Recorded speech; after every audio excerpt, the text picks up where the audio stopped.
Je me rappelle qu'on avait un mois pour faire partir près de 500 conteneurs auprès de la Malaisie. En son temps, on n'avait seulement que 2 navires par mois. J'ai reçu un prix, notamment un Star Awards au niveau de ma compagnie.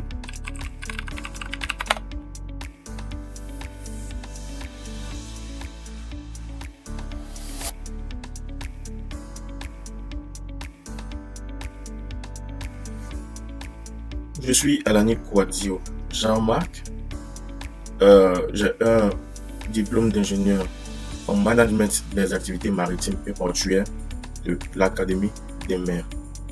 Diplôme obtenu en 2017. Où est-ce que tout a commencé? Après l'obtention de mon diplôme, j'ai eu à effectuer un stage à Medlog, qui est une entreprise dans le domaine du transport maritime aussi ici en Côte d'Ivoire. Donc j'ai obtenu un stage à Medlog San Pedro. Donc il m'a fallu quitter Abidjan pour aller à San Pedro, où j'ai eu à effectuer 6 mois de stage. Et en quoi le stage consistait? J'ai eu à parcourir différents départements, tels que le département dépôt, qui était en charge de la gestion des conteneurs de la flotte MSC, parce que Medlog est une branche transport de la compagnie maritime MSC. Ensuite, du département dépôt, j'ai eu à aller au niveau du département shipping, où on faisait la consignation des navires, notamment la consignation des navires pour le blé qui servait à ravitailler le grand moulin de San Pedro. Et enfin, j'ai eu à aller à la documentation au niveau du service clientèle afin de mieux comprendre l'environnement lié aux activités autour du BL, notamment appelé Bill of Lading. Donc ça a été un stage immersif assez complet qui m'a permis de comprendre de bout en bout l'élément ou du moins l'environnement logistique et maritime dans son ensemble. Bien évidemment à Medlog San Pedro. Au département dépôt où j'étais à l'achat de la gestion de conteneurs, j'étais notamment chargé de monitorer le flux d'entrée et de sortie des conteneurs, de sorte qu'il n'y ait pas de problème d'offre de conteneurs lorsqu'il y avait la demande, et surtout m'assurer qu'on avait une gestion optimale de la quantité de conteneurs présents sur le pack, de sorte que le pack ne soit pas engorgé et surtout de sorte que le pack soit assez aéré pour permettre le mouvement des camions sur le site pour les différents flux import et export, notamment la réception des conteneurs vides et aussi le transfert des conteneurs pleins. Donc c'était une activité assez complexe. Et la deuxième partie où j'ai eu à faire le département shipping, comme j'ai eu à le dire, il s'agissait ici d'administrer en tant que consignataire la venue ou le déchargement des navires de blé au titre du grand moulin. Donc c'était une activité assez intensive qui faisait que, mieux vaut le dire, je ne dormais pas.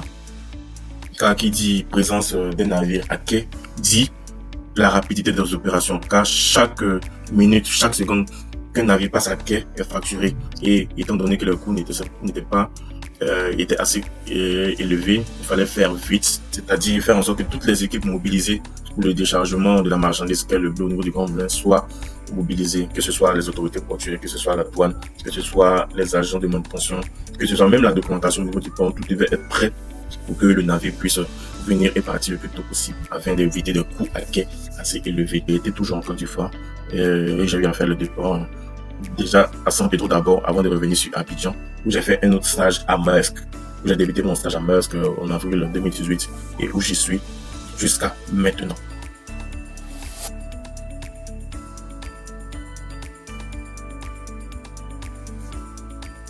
Déjà après l'obtention de mon bac, je devais choisir une filière qui allait définir le reste de ma vie, c'est-à-dire ma carrière professionnelle.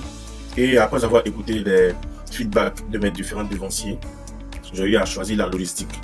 Où déjà j'ai commencé par le BTS en obtenant un BTS en logistique. Et après ça, après maintes recherches d'une école qui allait me permettre de mieux comprendre l'environnement logistique, parce que je voulais vraiment terminer mes études avec un niveau master. Après des recherches, j'ai eu à comprendre qu'il y avait une école sous-régionale dans mon pays, notamment l'Académie des mers, qui allait me permettre de bénéficier de cette formation-là quand même, et qui allait me hisser au niveau de connaissances nécessaires, afin d'intégrer avec confiance le milieu de la logistique. Donc déjà entre l'obtention de mon BTS et mon entrée à l'école, j'ai eu à effectuer des stages, notamment au niveau de l'aéroport, au service fret, et aussi dans une boîte de transit appelée Tropical Transit, où j'ai eu à comprendre les différents éléments constructifs de l'import et de l'export, que ce soit documentation, que ce soit manutention, que ce soit moyen logistique à mettre en œuvre pour permettre le bon déroulement de tous ces flux-là. Donc déjà le métier de la logistique m'a vraiment passionné parce que c'est un métier qui demande du cœur et qui demande beaucoup de responsabilités. C'est une véritable aubaine pour moi car je suis en relation avec plusieurs départements, que ce soit le département logistique, que ce soit le département facturation, que ce soit le département financier, que ce soit les relations externes telles que la douane. Et toute cette synergie-là que me demande mon poste actuellement me permet d'être vraiment un acteur clé de la réussite du souhait d'un client.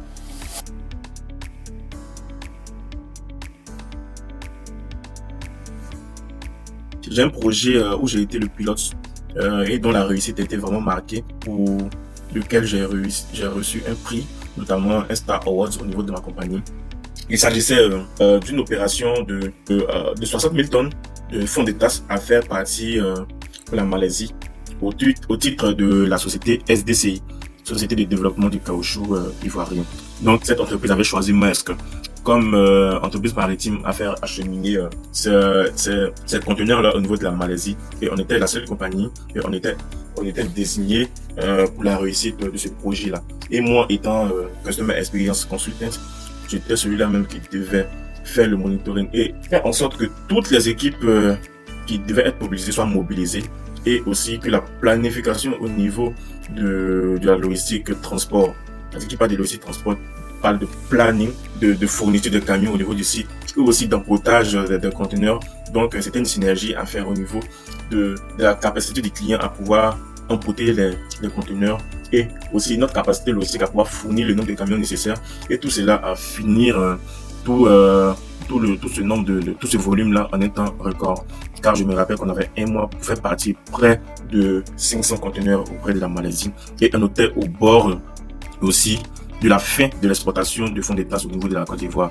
Car je tiens à rappeler qu'il y a une interdiction de l'exportation de la fonds de tasse qui est en fait le produit brut ou du moins le latex produit par l'EVA brut. Oui, le latex, c'est-à-dire le produit brut sorti très tôt ou du moins la sève de l'EVA, c'est ça qu'on appelle fond de tasse, et ce produit-là a été interdit d'exportation à l'État, c'est-à-dire brut, au niveau de la Côte d'Ivoire, au profit des usines. Car dans notre processus d'industrialisation de notre pays, le gouvernement a mis l'accent sur la transformation de nos produits, de notre matière première. Donc l'interdiction a été officialisée au 31 décembre 2021. Donc il s'agissait pour nous, sur une courte période, c'est-à-dire de la période de décembre, à faire partir ces 500 conteneurs. Donc c'était un véritable challenge, un véritable défi, un véritable brainstorming à faire entre différentes équipes pour ne pas qu'il y ait un seul conteneur qui reste sur les différents navires du mois de décembre. En son temps, on n'avait seulement que 2 navires par mois. Donc il s'agissait de faire partir 250 conteneurs par navire. Et ça, c'était un véritable défi, tout en tenant compte de la capacité du navire à pouvoir recevoir tous ces conteneurs, étant donné que c'était pas la seule marchandise à faire transporter. Il y avait aussi tous les clients de la compagnie qui faisaient exporter les différents types de marchandises. Donc avoir un nombre conséquent de conteneurs, tout en ne sachant pas à l'avance s'il y aurait la place suffisante pour les accueillir, était un véritable défi et de résilience au niveau de toutes les équipes.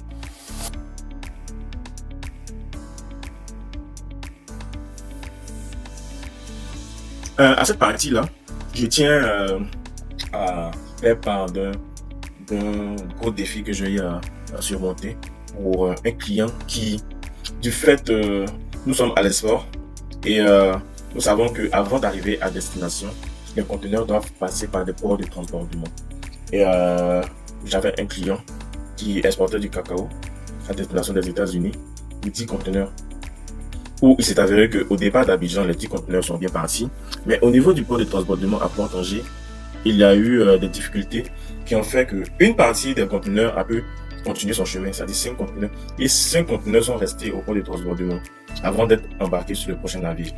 Mais malheureusement, les 5 premiers conteneurs qui ont embarqué avant ceux qui sont restés sont arrivés à destination.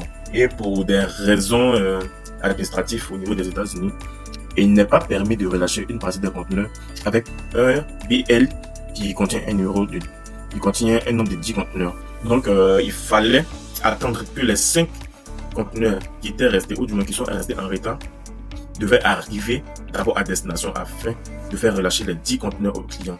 Et ça a pris plus de 3 semaines avant que les 5 conteneurs en retard arrivent à destination. Et malheureusement, il y a eu des pénalités qui sont appliquées sur les 5 premiers qui sont arrivés. La pénalité qu'on appelle surestarie quand les conteneurs ont séjourné au port après que la franchise ait été épuisée.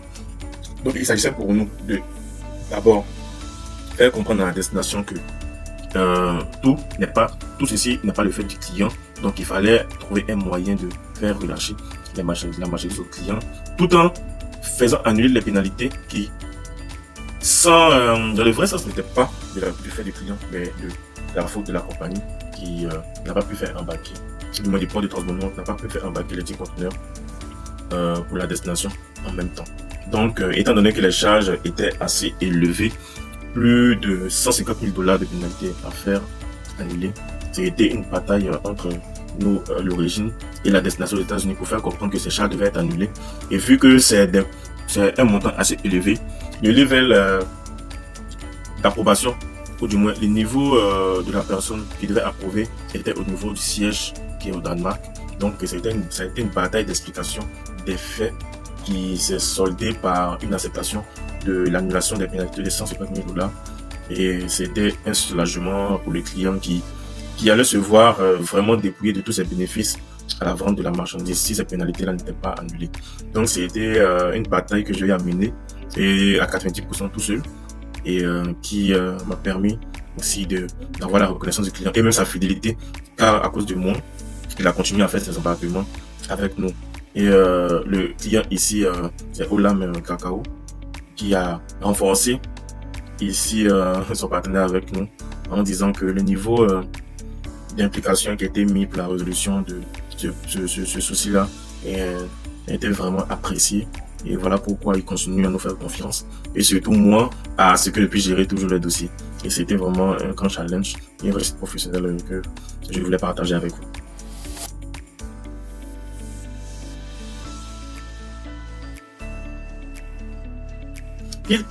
Qui parle de réseau professionnel dit connexion, dit opportunité, dit opportunité de croissance et même de partenariat. Et pour moi, un réseau professionnel est toujours une bonne chose, car ça permet aux dévanciers de partager leurs connaissances aux nouveaux, et notamment ça permet le partage d'opportunités et de bonnes pratiques afin que le secteur de la logistique puisse toujours s'améliorer. Car la logistique est un domaine dynamique qui demande à ce que les techniques soient toujours améliorées, et l'expérience personnelle de chacun permet de construire ces nouvelles techniques-là qui demandent le dynamisme de ce secteur.